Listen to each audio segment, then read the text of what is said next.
সারা বাংলাদেশের বিশেষ করে যারা পিছিয়ে আছে সেই সকল যুবদেরকে একত্রিত করে তাদের থাকা খাওয়ার ব্যবস্থা করে তাদের ট্রেনিং এর সূচনা হয়। মর্সের যে মিনিংসটা এবং মর্সের কার্যক্রম কি সেই বিষয়টা আমাদের দর্শকদের উদ্দেশ্যে একটু উত্থাপন করবেন। আপনার প্রশ্নের জন্য অনেক ধন্যবাদ জানাই এবং সীমান্ত টিভিকে ধন্যবাদ এবং কৃতজ্ঞতা প্রকাশ করছি এ ধরনের একটি আয়োজনে সম্পৃক্ত করানোর জন্য। মর্সের নামের মধ্যে স্থান হিসাবে আছে Mirpur agricultural workshop and training school.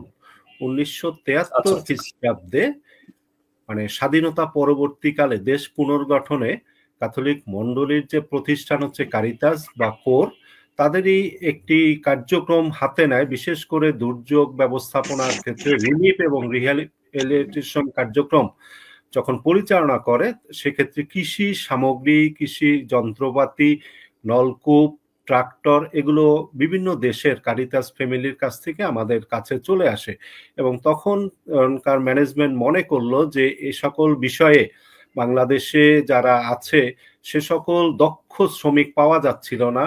সেক্ষেত্রে বিদেশিরা ছিল, কারিতাস সুইজারল্যান্ডের সহযোগিতায় আমাদের ইঞ্জিনিয়ারগণ বাংলাদেশে ছিলেন সদ্য স্বাধীন বাংলাদেশে।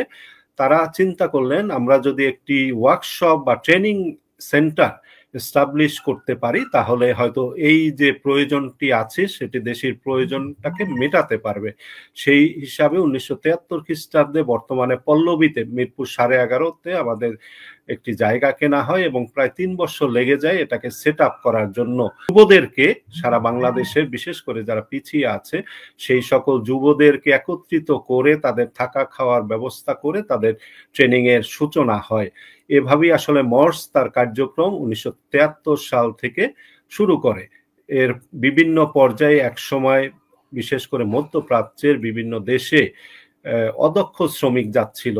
তখন যারা মর্সের নীতি নির্ধারক ছিল, কারিতাস বাংলাদেশের নীতি নির্ধারকগণ ছিল, তারা চিন্তা করলেন কিভাবে এদেরকে দক্ষ করা যায় এবং সেই দক্ষতার ক্ষেত্রগুলো চিহ্নিত করে বর্তমানে হয়তো প্রায় 80টার মতো বিভিন্ন ট্রেডে প্রশিক্ষণ চলছে এবং পরবর্তীতে 4 বছর মেয়াদী ডিপ্লোমা যেটা রয়েছে বাংলাদেশ টেকনিক্যাল এডুকেশন বোর্ডের পরিচালিত আওতাধীন আমাদের পরিচালনা করা হচ্ছে। প্রায় 1500-র মতো স্টুডেন্ট রয়েছে।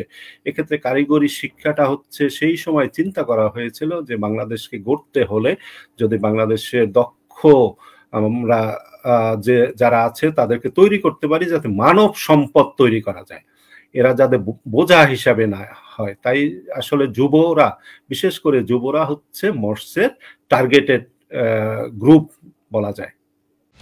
America, Canada, Australia, China, Japan, Malaysia, Singapore, Thailand, Sri Lanka, Vietnam, Cambodia ও নেপালের ভিসার জন্য আজই যোগাযোগ করুন নির্ভরযোগ্য প্রতিষ্ঠান ফ্লাই এয়ারের সাথে।